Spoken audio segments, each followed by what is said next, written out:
Hello my dear students. तो फिर से आपका स्वागत है आपके प्यारे से यूट्यूब चैनल साइंस जंक्शन धीरज सर पर। और आज के इस वीडियो में बच्चों हम पढ़ने वाले हैं खाद्य उत्पाद बढ़ाने के लिए उपाय। खाद्य उत्पाद बढ़ाने के लिए जो उपाय अध्याय है, इस अध्याय का जितना भी ऑब्जेक्टिव टाइप का क्वेश्चन आंसर है जो विगत परीक्षाओं में पूछा गया है और जो आगामी परीक्षा में प्रश्न पूछे जा सकते हैं, उन सभी प्रश्नों का संग्रह लेकर के आए हैं और इस एकमात्र वीडियो में उसको शुरू करेंगे। उम्मीद करते हैं कि ईश्वर की कृपा आप पर होगी, आप स्वस्थ होंगे और मस्त होंगे। सबसे पहले प्रश्न के साथ शुरुआत करेंगे, ज्यादा समय न लेते हुए। सबसे पहला प्रश्न है कि कुकुट चेचस का कारण है। कुकुट चेचस का कारण क्या है, ये बताना है बच्चों कि कुकुट चेचस का कारण क्या है। तो कुकुट चेचस का जो कारण होता है वह विषाणु होता है। ऑप्शन सी इसका करेक्ट आंसर हो जाएगा। नेक्स्ट हम देखेंगे प्रश्न संख्या 1 के बाद प्रश्न संख्या 2। रानी मधुमक्खी निषेचित अंडे से उत्पन्न होती है तथा इसका लार्वा खाता है। तो इसका लार्वा क्या खाता है? तो इसका लार्वा जो है वह रॉयल जेली खाता है। भाई रानी मक्खी है तो रानी मक्खी है तो रॉयल है, तो रॉयल है तो इसका जो लार्वा है वो रॉयल जेली खाता है। ऑप्शन सी इसका करेक्ट आंसर हो जाएगा और ये प्रश्न 2023 में पूछा गया है बच्चों। नेक्स्ट हम देखेंगे 2 नंबर के बाद तीसरा प्रश्न। लाइकेन किनके क्रम में अग्रणी है? लाइकेन किनके क्रम में अग्रणी है? तो लाइकेन जो है वह सेल क्रमक में अग्रणी है और साथ ही साथ मरु क्रमक में अग्रणी है। अर्थात बी और सी ऑप्शन सही होगा, जो कि बी और सी ऑप्शन डी में दिया हुआ है। इसका मतलब ऑप्शन डी सही होगा, क्योंकि ऑप्शन डी में क्या कहा गया? ऑप्शन डी में कहा गया कि बी और सी दोनों सही है। भाई लाइकेन किनके क्रम में अग्रणी है? तो लाइकेन बी और सी के क्रम में अग्रणी है। तो बी है सेल क्रमक और सी है मरु क्रमक। अब क्वेश्चन नंबर 3 के बाद हम देखेंगे क्वेश्चन नंबर 4 बच्चों। और क्वेश्चन नंबर 4 है कि निम्नलिखित में से कौन सा उत्पादक नहीं है? ये जो ऑप्शन दिया हुआ है इनमें से कौन सा जो है वह उत्पादक नहीं है? तो एगेरिकस जो है वह उत्पादक नहीं है। ऑप्शन ए इसका करेक्ट आंसर हो जाएगा। 4 नंबर के बाद बच्चों हम देखेंगे 5 नंबर प्रश्न। और 5 नंबर प्रश्न है कि मृदु जलीय तालाब में उर्वरक डाले जाने से क्या होता है? 2023 में यह पूछा गया प्रश्न है कि मृदु जलीय तालाब में अगर उर्वरक डाला जाता है तो क्या होता है? तो मृदु जलीय तालाब में जब उर्वरक डाला जाता है तो संपोषण होता है। ऑप्शन डी इसका करेक्ट आंसर हो जाएगा। नेक्स्ट 5 नंबर के बाद हम देखेंगे 6 नंबर क्वेश्चन बच्चों कि भोजन की विषाक्तता किनके कारण होती है? अर्थात भोजन जो है वो विषधारी कैसे हो जाता है? तो भोजन जो है वो विषधारी हो जाता है क्लोस्ट्रिडियम के कारण। क्लोस्ट्रिडियम के कारण हो जाता है। ऑप्शन डी जो है इसका करेक्ट आंसर हो जाएगा कि भोजन की विषाक्तता का मूल कारण क्या है? तो क्लोस्ट्रिडियम है। ऑप्शन डी इसका करेक्ट आंसर हो जाएगा। नेक्स्ट क्वेश्चन नंबर 6 के बाद बच्चों हम देखेंगे क्वेश्चन नंबर 7 जो कि 2023 में पूछा गया है कि निम्नलिखित में कौन सा व्यवस्थित कीटनाशक है? 2023 में पूछा गया क्वेश्चन कि निम्नलिखित में से कौन सा व्यवस्थित कीटनाशक है? तो फ्यूराडाइन जो है वह व्यवस्थित कीटनाशक है। ऑप्शन बी जो है वो करेक्ट आंसर हो जाएगा 7 नंबर। नेक्स्ट हम देखेंगे 8 नंबर क्वेश्चन। 8 नंबर क्वेश्चन है कि सर्वप्रथम निर्मित परजीवी गाय का नाम इनमें से कौन था? सर्वप्रथम निर्मित परजीवी गाय का जो नाम है वह कौन था? तो परजीवी गाय का जो नाम था वह रोजी था। ऑप्शन डी इसका करेक्ट आंसर हो जाएगा। नेक्स्ट हम देखेंगे 8 नंबर के बाद बच्चों 9 नंबर क्वेश्चन कि इनमें से कौन एक जैव खाद नहीं है? 2018 और 2021 में ये प्रश्न पूछा गया है। ये इंपॉर्टेंट क्वेश्चन है, ऐसे प्रश्नों को ही मॉडल क्वेश्चन बोलेंगे, है ना। तो इनमें से कौन जो है वो एक जैव खाद नहीं है? तो इनमें से जो जैव खाद नहीं है वो होगा बैसिलस थुरिंजिएसिस। तो ऑप्शन बी इसका जो है वो करेक्ट आंसर हो जाएगा। क्या? बैसिलस थुरिंजिएसिस। तो ऑप्शन बी इसका करेक्ट आंसर हो जाएगा बच्चों। अब हम देखेंगे 10 नंबर प्रश्न। 10 नंबर प्रश्न है आपके समक्ष कि फ्लेवर सेवर इनमें से क्या है? फ्लेवर सेवर इनमें से क्या है? तो फ्लेवर सेवर जो है वह पारजीवी टमाटर है। ऑप्शन सी जो है वो क्या हो जाएगा? करेक्ट आंसर हो जाएगा। क्वेश्चन नंबर 10 के बाद देखेंगे 11 नंबर 11वां प्रश्न देखेंगे बच्चों कि स्पाइरुलिना किसका प्रचुर स्रोत है? स्पाइरुलिना जो है वह किसका प्रचुर स्रोत है? तो स्पाइरुलिना में जो है वह सबसे ज्यादा प्रोटीन पाया जाता है। ऑप्शन ए इसका करेक्ट आंसर हो जाएगा। नेक्स्ट 11 नंबर के बाद हम देखेंगे 12 नंबर प्रश्न कि पीसी कल्चर मत्स्य पालन किससे संबंधित है? तो पीसी कल्चर जो है वह किससे संबंधित है? जो पीसी कल्चर है वह जलीय जंतुओं से संबंधित है। इसमें जो है वह मत्स्य पालन पहले ही लिख दिया, तो जलीय जंतु से यह संबंधित होता है पीसी कल्चर। 2019 में यह पूछा गया प्रश्न है बच्चों। 12 नंबर के बाद हम देखेंगे 13 नंबर प्रश्न। और 13वां प्रश्न आपके समक्ष है कि उत्तक संवर्धन द्वारा विषाणु मुक्त पौधे प्राप्त करने की सबसे अच्छी विधि क्या है? उत्तक संवर्धन के द्वारा जो विषाणु मुक्त किए जाते हैं, तो विषाणु मुक्त जो पौधे होते हैं उन्हें प्राप्त करने की सबसे अच्छी विधि क्या है? तो उन्हें प्राप्त करने की सबसे अच्छी विधि जो है वह भ्रूण रेस्क्यू है। ऑप्शन बी इसका करेक्ट आंसर हो जाएगा। 13 नंबर के बाद बच्चों हम देखेंगे 14 नंबर प्रश्न कि भूमि की उर्वरा शक्ति को परिपोषित करने वाला जीव समूह है। भूमि की उर्वरा शक्ति को परिपोषित करने वाला जो जीव समूह है वह कौन है? तो परिपोषित करने वाला जो जीव समूह है वह जैविक खाद है। भूमि की उर्वरा शक्ति को बढ़ा देता है। कौन बढ़ा देता है? जैविक खाद बढ़ा देता है। तो भूमि की उर्वरा शक्ति को परिपोषित करने वाला जो जीव समूह है उसे क्या बोलते हैं? जैविक खाद बोलते हैं। ऑप्शन बी इसका करेक्ट आंसर हो जाएगा।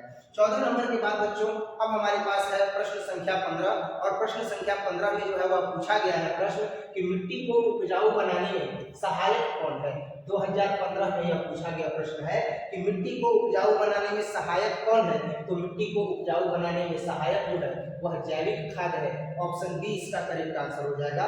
15 नंबर के बाद जो है हम देखेंगे 16 नंबर प्रश्न कि भारतीय भैंस का जंतु वैज्ञानिक नाम क्या है। तो जो भारतीय भैंस है उसका जंतु वैज्ञानिक नाम ब्यूबैलस है, अर्थात ऑप्शन ए इसका करेक्ट आंसर हो जाएगा। 16 नंबर के बाद हम देखेंगे 17 नंबर प्रश्न और 17 नंबर प्रश्न है बच्चों कि विश्व की सबसे अच्छी दुधारू नस्ल है। तो विश्व की सबसे अच्छी जो दुधारू नस्ल है वह होल्स्टेन फ्रीसियन है। यानी होल्स्टेन फ्रीसियन जो है यह ऐसी नस्ल है जो विश्व की सबसे ज्यादा जो है वह दुधारू नस्ल है, सबसे ज्यादा दूध देने वाली नस्ल है। ऑप्शन सी इसका करेक्ट आंसर हो जाएगा। नेक्स्ट 17 नंबर के बाद हम देखेंगे 18 नंबर प्रश्न कि ताइचुंग इनमें से किसकी किस्म है। ताइचुंग जो है वह इनमें से किसकी किस्म है। तो ताइचुंग जो है वह धान की किस्म है। ऑप्शन ए इसका करेक्ट आंसर हो जाएगा बच्चों। ताइचुंग जो है वह किसकी किस्म है। तो धान की किस्म है। 2019 में ये पूछा गया प्रश्न है कि ताइचुंग इनमें से किसकी जो है वह किस किस्म है। तो वह धान की किस्म है। ऑप्शन ए इसका करेक्ट आंसर हो जाएगा। 18 नंबर के बाद देखेंगे 19 नंबर प्रश्न, बड़ा सुंदर प्रश्न है कि विश्व की बेशकीमती ऊन देने वाली पश्मीना नस्ल है। तो विश्व की बेशकीमती ऊन देने वाली जो पश्मीना नस्ल है वह किसकी है। तो कश्मीर भेड़ की है। अफगान भेड़ संकर से यह पैदा हुई है। तो कश्मीर भेड़ और अफगान भेड़ संकर से जो है वह पैदा हुई जो भेड़ है वही सबसे बेशकीमती जो है वह ऊन पैदा करती है। ऑप्शन बी इसका जो है वह करेक्ट आंसर हो जाएगा। इसी वजह से तो जितनी भी कश्मीरी साल है, कश्मीरी स्वेटर है, सब महंगा मिलता है। नेक्स्ट जो है वो हम देखेंगे 20 नंबर प्रश्न और 20 नंबर प्रश्न है कि इनमें से कौन सी गलत जोड़ी है। इनमें से कौन सी गलत जोड़ी है। 2019 में यह पूछा गया प्रश्न है कि इनमें से कौन सी गलत जोड़ी है। तो इनमें से जो गलत जोड़ी है वह टी जो है वह यू से जुड़ा हुआ है, ये गलत है। यानी थायमिन जो है वह यूरेसिल से जुड़ा हुआ है, ये जोड़ी गलत है। बाकी थायमिन एडेनिन से जुड़ा है, ग्वानिन जो है वो साइटोसिन से जुड़ा है, एडेनिन जो है वो यूरेसिल से जुड़ा है, ये सही है। लेकिन यहाँ पर थायमिन यूरेसिल से जुड़ा है, यह जोड़ी गलत है। नेक्स्ट 20 के बाद हम देखेंगे 21 नंबर प्रश्न कि निम्नलिखित में किसकी आनुवांशिक विविधता भारत में सबसे अधिक है। किसकी आनुवांशिक विविधता भारत में सबसे अधिक है। 2020 में यह पूछा गया प्रश्न है। तो सबसे ज्यादा जो आनुवांशिक विविधता है वह आम की है। ऑप्शन डी आनुवांशिक विविधता का मतलब लंगड़ा आम, दशहरी आम है ना, अलग अलग जो है वो आम की किस्म पाई जाती है।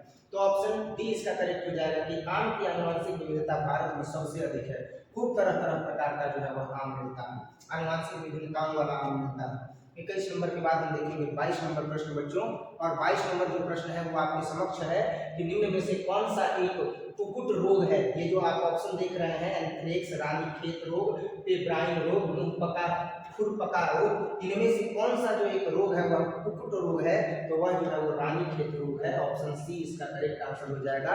रानीखेत रोग जो है वह कुकुट रोग है। 22 के बाद हम देखेंगे 23 नंबर प्रश्न कि पूसा शुभ्रा एक किस्म है। पूसा शुभ्रा एक किस्म है। 2022 में यह पूछा गया प्रश्न है कि पूसा शुभ्रा किस प्रकार की किस्म है। तो पूसा शुभ्रा जो है वह फूल गोभी की किस्म है। ऑप्शन बी इसका करेक्ट आंसर हो जाएगा कि पूसा शुभ्रा एक फूल गोभी का क्या है, किस्म है। 23 नंबर के बाद हम देखेंगे 24 नंबर प्रश्न कि संकर ओज प्रेरित किया गया है। संकर ओज प्रेरित किया गया है। तो संकर ओज प्रेरित क्या किया गया है भाई। क्या क्लोनल वर्ण के द्वारा जो है वह प्रेरित किया गया है, पादप संकरण के द्वारा प्रेरित किया गया है, दो पादपों के संकरण के द्वारा प्रेरित किया गया है या जाति विभेदन के द्वारा जो है वह प्रेरित किया गया है। आखिर संकर ओज प्रेरित किया गया है तो किसके द्वारा जो है वह किया गया है, तो संकर ओज प्रेरित जो है वह दो पादपों के संकरण के द्वारा किया जाता है। ऑप्शन सी इसका करेक्ट आंसर हो जाएगा। नेक्स्ट हम देखेंगे 24 नंबर के बाद 25 नंबर प्रश्न, और 25 नंबर प्रश्न बच्चों कि नॉर्मन बोरलॉग हरित क्रांति के जनक कहलाते हैं, उन्होंने किसकी नई किस्म जो है वह उत्पन्न की है, तो इन्होंने जो नई किस्म उत्पन्न की है वह गेहूं की नई किस्म उत्पन्न की है। ऑप्शन सी जो है ये करेक्ट आंसर हो जाएगा। 25 नंबर के बाद हम देखेंगे 26 नंबर प्रश्न बच्चों कि रुक्षांश के अधिकता होता है, यानी रुक्षांश जो है वह अधिकता होता है तो किसमें होता है, तो रुक्षांश सबसे ज्यादा अधिकता होता है तो डी यानी कि घास में होता है, भूसा में होता है, चारा में होता है, यानी घास में, भूसा में, चारा में जो है वह रुक्षांश क्या होता है, ज्यादा होता है। तो ऑप्शन डी इसका क्या हो जाएगा, करेक्ट आंसर हो जाएगा। 26 नंबर के बाद हम देखेंगे 27 नंबर प्रश्न बच्चों कि शहद का निर्माण करती है।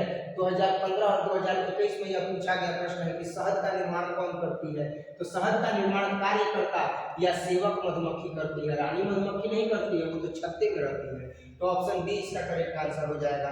27 के बाद देखेंगे 28 नंबर प्रश्न कि निम्नलिखित में कौन मुर्गियों की बीमारी नहीं है, कौन जो है वह मुर्गियों की बीमारी नहीं है, तो देखो रानीखेत बीमारी मुर्गियों की बीमारी नहीं है ना, सॉरी मुर्गियों की बीमारी है ना, हैजा जो है वो मनुष्य में होता है, बर्ड फ्लू जो होता है वह तो मुर्गियों में ही होता है ना। अब स्मट जो बीमारी है वो स्मट बीमारी जो है वह मुर्गियों की बीमारी नहीं है, तो ऑप्शन सी इसका क्या हो जाएगा, करेक्ट आंसर हो जाएगा। 28 नंबर के बाद हम देखेंगे बच्चों 29 नंबर प्रश्न कि मेहसाड़ा किसकी प्रजाति है, मेहसाड़ा किसकी प्रजाति है, गाय की प्रजाति है, भैंस की प्रजाति है, भेड़ की प्रजाति है या बकरी की प्रजाति है। मेहसाड़ा किसकी प्रजाति है, तो जो मेहसाड़ा है वह भैंस की प्रजाति है। ऑप्शन बी इसका करेक्ट आंसर हो जाएगा। नेक्स्ट 29 नंबर के बाद हम देखेंगे बच्चों 30 नंबर क्वेश्चन कि ट्राइटिकम एस्टिवम में जो कि एक हेक्साफ्लोरोइड गेहूं है उसमें होता है, तो उसमें क्या होता है, 7 गुणसूत्र होता है, 14 गुणसूत्र होता है, 30 गुणसूत्र होता है, 42 गुणसूत्र होता है। तो ध्यान देना ट्राइटिकम एस्टिवम जो कि एक हेक्साफ्लोरोइड गेहूं का एक प्रकार है, उसमें टोटल जो है वो 42 गुणसूत्र होता है। तो ऑप्शन डी इसका करेक्ट आंसर हो जाएगा। 30 नंबर के बाद बच्चों हम देख रहे हैं 31वां प्रश्न, और 31वां प्रश्न है कि निम्नांकित में सोनालिका और कल्याण सोना किसकी किस्म है, निम्नांकित में सोनालिका और कल्याण सोना किसकी किस्म है। 2018 में यह पूछा गया प्रश्न है, तो यह गेहूं की किस्म है। सोनालिका और साथ ही साथ कल्याण सोना यह गेहूं की किस्म है। ऑप्शन बी इसका करेक्ट आंसर हो जाएगा। 31 के बाद हम देखेंगे 32 नंबर प्रश्न कि अंगुलिकाएं किस जीव से संबंधित हैं, अंगुलिकाएं किस जीव से संबंधित है। 32 नंबर है, क्या मुर्गी से संबंधित है, क्या मधुमक्खी से संबंधित है या मछली से संबंधित है। करेक्ट आंसर होगा कि अंगुलिकाएं जो है वो मछली से संबंधित है। 32 के बाद बच्चों हम देखेंगे 33 नंबर प्रश्न कि हिसरडैल किसकी किस्म है, हिसरडैल किसकी किस्म है, गाय की है, भैंस की है, भेड़ की है, मछली की है। हिसरडैल किसकी किस्म है, तो हिसरडैल जो है वह भेड़ की किस्म है। ऑप्शन सी इसका करेक्ट आंसर हो जाएगा। नेक्स्ट 33 के बाद बच्चों अब हम देखेंगे 34 नंबर प्रश्न, और 34 नंबर प्रश्न है आपके समक्ष कि सिल्क धागे में कौन सा प्रोटीन होता है, क्या फ्रीबोइन होता है, एल्ब्यूमिन होता है, ग्लोब्यूलिन होता है या केराटिन होता है। तो सिल्क धागों में कौन सा जो है वह प्रोटीन होता है, तो सिल्क धागों में जो प्रोटीन होता है वह फिब्रोइन होता है। ऑप्शन ए इसका करेक्ट आंसर हो जाएगा। फिब्रोइन जो होता है वह सिल्क धागों में प्रोटीन पाया जाता है। 34 के बाद अब हम देखेंगे 35 नंबर क्वेश्चन, और 35 नंबर क्वेश्चन आपके समक्ष है कि वीर्य का किसमें हिमीकृत किया जाता है। 2015 में जो है यह प्रश्न पूछा गया है, जो वीर्य है, जो स्पर्म है उसका किसमें हिमीकृत किया जाता है, तो जो स्पर्म है उसका हिमीकृत तरल नाइट्रोजन में किया जाता है। सबसे ठंडा होता है ये, तरल नाइट्रोजन में वीर्य का, स्पर्म का हिमीकृत किया जाता है, यानी हिमीकरण किया जाता है। नेक्स्ट देखेंगे 36 नंबर क्वेश्चन कि निम्न में से कौन सा एक कुक्कुट रोग है, कौन जो है वह कुक्कुट रोग है, तो इनमें से जो कुक्कुट रोग है कौन है, तो इनमें से जो कुक्कुट रोग है वो हैजा है। ऑप्शन बी जो है ये क्या हो जाएगा, करेक्ट आंसर हो जाएगा। मुर्गियों को भी जो है वो हैजा रोग होता है। 36 के बाद देखेंगे 37 नंबर कि अधिकांश कृषि पौधे होते हैं, अधिकांश जो कृषि पौधे होते हैं वो कैसे पौधे होते हैं, तो एलोपॉलीप्लाइड होते हैं। ऑप्शन बी इसका करेक्ट आंसर हो जाएगा। एलोपॉलीप्लाइड जो होते हैं वो अधिकांश कृषि पौधे होते हैं। 37 के बाद हम देखेंगे 38 नंबर क्वेश्चन, और 38 नंबर क्वेश्चन है बच्चों आपके समक्ष कि भारतीय नस्ल की किस नस्ल के संकरण से जर्सी गाय प्राप्त होती है। तो जो जर्सी गाय प्राप्त होती है वो माल्टी के संकरण से प्राप्त होती है। ऑप्शन सी जो है वो करेक्ट आंसर हो जाएगा।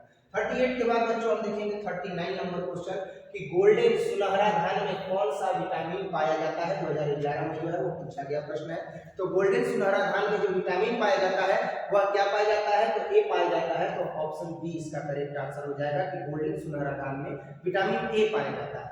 नेक्स्ट 39 नंबर के बाद बच्चों हम देखेंगे 40वां प्रश्न, और 40वां प्रश्न आपके समक्ष है कि इनमें से कौन सी मछली मेजर कार्प नहीं है। तो इनमें से कौन सी मछली जो है वह मेजर कार्प नहीं है, तो नैनी मछली जो है वह मेजर कार्प नहीं है। ऑप्शन सी इसका करेक्ट आंसर हो जाएगा। 40 नंबर के बाद हम देखेंगे 41 नंबर प्रश्न, क्लोरेला किसका उदाहरण है। 2019 में यह पूछा गया प्रश्न है कि क्लोरेला किसका उदाहरण है। क्या एकल कोशिका प्रोटीन का है, शैवाल का है, या ऑप्शन ए और बी जो दिया हुआ है दोनों सही है, या साइनोबैक्टीरिया का है। तो क्लोरेला किसका उदाहरण है, तो क्लोरेला जो है वह ए और बी, यानी कि हम कह सकते हैं कि एकल कोशिका प्रोटीन और शैवाल का जो है वह उदाहरण है। हम कह सकते हैं कि क्लोरेला किसका उदाहरण है, तो ऑप्शन ए और बी जो है वह सही हो जाएगा, यानी ऑप्शन सी करेक्ट हो गया कि क्योंकि ऑप्शन सी में दिया है ए तथा बी दोनों, और इसका करेक्ट आंसर क्लोरेला किसका उदाहरण है, तो एकल कोशिका प्रोटीन का भी है और शैवाल का भी है, दोनों सही हो गया। 41 नंबर के बाद हम देखेंगे 42 नंबर प्रश्न, और 42 नंबर प्रश्न है कि लेग हॉर्न इनमें से किसकी एक उन्नत किस्म है। लेग हॉर्न इनमें से किसकी एक उन्नत किस्म है। तो जो लेग हॉर्न है वह चूजे की एक उन्नत किस्म है। यह जो है वो 2018 में पूछा गया प्रश्न है। 42 के बाद हम देखेंगे 43 नंबर प्रश्न कि सुनहरा धान में इनमें से कौन सा प्रचुर मात्रा में पाया जाता है। क्या थायमिन पाया जाता है, फॉलिक अम्ल पाया जाता है, बीटा कैरोटीन पाया जाता है, या राइबोफ्लेविन पाया जाता है। तो इसका जो करेक्ट आंसर होगा, अगर हम देखें क्या इसमें 2018 और 2023 में ये पूछा गया प्रश्न है कि सुनहरा धान में इनमें से कौन सा प्रचुर मात्रा में जो है वह पाया जाता है। तो सुनहरे धान में जो पाया जाने वाला है वह फॉलिक अम्ल पाया जाने वाला है। ऑप्शन बी इसका करेक्ट आंसर हो जाएगा। 43 के बाद बच्चों अब हम देखेंगे 44वां प्रश्न कि निम्नलिखित में कौन सी बीमारी मुर्गियों में होती है। कौन सी ऐसी बीमारी है जो मुर्गियों में होती है। 2011 में यह पूछा गया प्रश्न है कि कौन सी जो बीमारी है वह मुर्गियों में होती है। तो देखिए हैजा जो है वह मुर्गियों में ही होता है, बर्ड फ्लू जो होता है वह मुर्गियों में ही होता है, रानीखेत जो होता है वह मुर्गियों में ही होता है। यानी हम कह सकते हैं ऑप्शन डी सही है। इनमें सभी यानी हैजा, रानीखेत, बर्ड फ्लू सब मुर्गियों में होने वाला रोग है। तो इस तरीके से हमने जो है वो 44 प्रश्न देख लिया। 44 के बाद अब हम देखेंगे 45 नंबर प्रश्न, और 45 नंबर प्रश्न है कि निम्नलिखित में कौन पशुपालन में सम्मिलित नहीं है।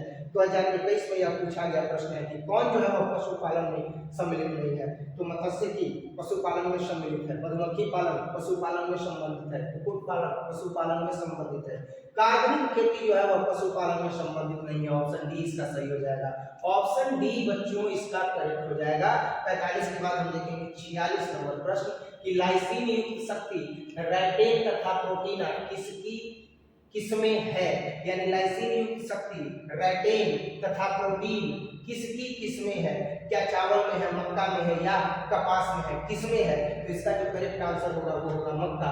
यानी मक्का में जो है वो लाइसिन युक्त शक्ति है, रेटेन है और प्रोटीन है। ये सारा चीज मक्का में पाया जाता है। 46 के बाद हम देखेंगे 47 नंबर क्वेश्चन कि पेनिसिलियम उत्पादित करता है। तो जो पेनिसिलियम होता है वो क्या उत्पादित करता है। 2022 में पूछा गया प्रश्न है पेनिसिलियम क्या उत्पादित करता है। तो जो पेनिसिलियम है वह मेटास्पोर उत्पादित करता है और नियोस्पोर उत्पादित करता है। दो चीज उत्पादित करता है, क्या, मेटास्पोर और नियोस्पोर। तो दोनों ऑप्शन इसका करेक्ट हो जाएगा, लेकिन डी ऑप्शन में दिया है ए और सी दोनों, तो ऑप्शन डी इसका क्या हो जाएगा, करेक्ट हो जाएगा। और इस तरीके से बच्चों हमने खाद्य उत्पाद बढ़ाने के लिए जितने भी उपाय हैं उन सभी के ऑब्जेक्टिव टाइप क्वेश्चन को इसी एक वीडियो में हम लोगों ने कंप्लीट किया।